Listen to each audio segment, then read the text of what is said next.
Hello friends, আশা করি সবাই ভালো আছেন। তো আমরা লাস্ট ভিডিওতে দেখিয়েছিলাম যে ফাইন্যান্সিয়াল অ্যাকাউন্টিং এ আমরা ওয়ার্কশিট কিভাবে কমপ্লিট করব, ওয়ার্কশিট কমপ্লিট পর্যন্ত দেখিয়েছিলাম। তো এই ভিডিওতে আমরা দেখব ম্যানেজারিয়াল অ্যাকাউন্টিং সম্পর্কে। তো প্রথমেই আসি ম্যানেজারিয়াল অ্যাকাউন্টিং এ কস্ট যে টার্মটি আছে, কস্ট কস্ট আসলে ম্যানেজারিয়াল অ্যাকাউন্টিং এ কস্ট হচ্ছে দুই প্রকারের।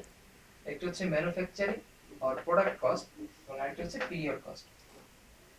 প্রোডাক্ট কস্টটি কি? প্রোডাক্ট কস্টটি হচ্ছে আমি আমার বিজনেসে আমি যে প্রোডাক্টটি তৈরি করছি সেই প্রোডাক্টটি প্রস্তুত করা পর্যন্ত আমার যত কস্ট, সেগুলো সবগুলোই হচ্ছে প্রোডাক্ট কস্টের ভিতরে।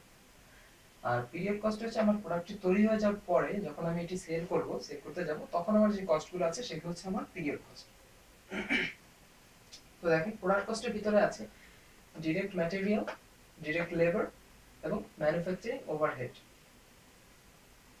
আসলে ডিরেক্ট ম্যাটেরিয়াল কি জিনিস? ডিরেক্ট ম্যাটেরিয়াল হচ্ছে যে সরাসরি যে কাঁচামালটি ব্যবহার করে আমি আমার প্রোডাক্টটি প্রস্তুত করছি। যেমন ধরেন যদি আমার কি গাড়ির বিজনেস হয়, তো সেই ক্ষেত্রে তো গাড়ির জন্য আমার কি কি লাগছে? টায়ার লাগছে, গ্লাস লাগছে, ইঞ্জিন লাগছে, গাড়ির সিটগুলো লাগতেছে, দেন প্লাস্টিক, আদার্স স্ক্রু, যেসব ম্যাটেরিয়াল গুলো লাগতেছে সেগুলো হচ্ছে আমার ডিরেক্ট ম্যাটেরিয়াল। অর্থাৎ সরাসরি ওগুলো দিয়ে হচ্ছে আমি গাড়িটি প্রসেস করছি, গাড়িটি বানাচ্ছি। তো তারপর হচ্ছে ডিরেক্ট লেবার। ডিরেক্ট লেবার হচ্ছে আমার ফ্যাক্টরিতে যেসব শ্রমিকরা কাজ করছে, তারা যারা এই গাড়ির এসবগুলো অ্যাসেম্বলি করে, যে অ্যাসেম্বলি ওয়ার্কার গুলো আছে, যারা এই মানে ম্যাটেরিয়াল গুলোকে অ্যাসেম্বল করে গাড়িটিকে ফাইনাল প্রোডাক্ট হিসেবে প্রস্তুত করছে, তারা হচ্ছে তাদের যে স্যালারি আছে সেগুলো হচ্ছে আমার ডিরেক্ট লেবারের মধ্যে যাচ্ছে। আর ম্যানুফ্যাকচারিং ওভারহেড যে বিষয়টি, সেখানে যাবে আমার যে যত ইনডিরেক্ট ম্যাটেরিয়াল আছে এবং ইনডিরেক্ট লেবার আছে, সেগুলো হচ্ছে সব ম্যানুফ্যাকচারিং ওভারহেডে যাবে।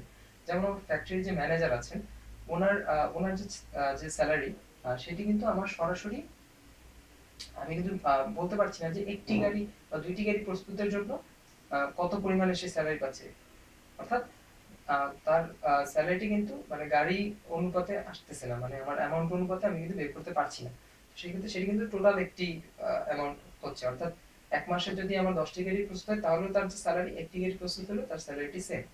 তো সেটা হচ্ছে আমার ম্যানুফ্যাকচারিং ওভারহেড। তারপর ধরেন যে আমার ফ্যাক্টরি ক্লিনিং এর জন্য যদি কোনো বুয়া থাকে, তো তাকে আমি যে টাকাটা দিচ্ছি সেটা হচ্ছে আমার ম্যানুফ্যাকচারিং ওভারহেড। বা আরো ধরতে পারেন আপনারা ফ্যাক্টরি ইলেকট্রিসিটি বিল, সেটিও আমাদের ম্যানুফ্যাকচারিং ওভারহেডের ভিতরেই পড়বে। তো মেইন বিষয়টা হচ্ছে যে যেই খরচগুলো আমরা সরাসরি আমরা মেজার করতে পারবো না, যে আমার একটি অ্যামাউন্টের জন্য কত খরচ হচ্ছে, সেগুলোই হচ্ছে আসলে ম্যানুফ্যাকচারিং ওভারহেডের ভিতরে যাবে। তো তারপরে আসেন পিরিয়ড কস্ট। অর্থাৎ আমার গাড়িটি প্রোডাক্টটি প্রস্তুত হয়েছে, এখন গাড়িটি আমি সেল করব। সেল করার আহ, শুরু থেকে যে কস্টগুলো হবে সেগুলো হচ্ছে আমার সবগুলো পিরিয়ড কস্ট। পিরিয়ড কস্টের দুটি ভাগ আছে, সেলিং কস্ট এবং অ্যাডমিনিস্ট্রেটিভ কস্ট। সেলিং কস্টের ভিতরে পড়বে আমার যে সেলসম্যান আছেন, যে সেলসম্যান গাড়িটিকে সরাসরি সেল করছে, তার যে স্যালারি, সেটি হচ্ছে আমার সেলিং কস্ট।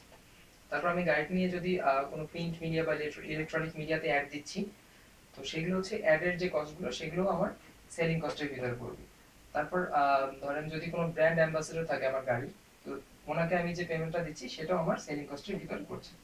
অর্থাৎ গাড়ির যাবতীয় অ্যাডভার্টাইজমেন্ট এবং ডিরেক্ট যে সেল করছে তার বেতন, টোটালটি হচ্ছে সেলিং কস্টের ভিতরে পড়ছে। আর অ্যাডমিনিস্ট্রেটিভ কস্টই হচ্ছে আমি গাড়িটি নিশ্চয়ই শোরুমে রেখেছি, তো সেই শোরুমের যে যত যাবতীয় কস্ট আছে, যেমন শোরুমের যিনি ম্যানেজার আছেন তার যে বেতন, বা শোরুমের ইলেকট্রিসিটি বিল, বা শোরুমের মেইনটেনেন্সের যে কস্ট আছে, সেই সমস্ত কস্টগুলি হবে অ্যাডমিনিস্ট্রেটিভ কস্ট। এই দুটো মিলিয়ে হচ্ছে আমাদের পিরিয়ড কস্ট। তো আশা করি আপনারা বিষয়টি বুঝতে পেরেছেন।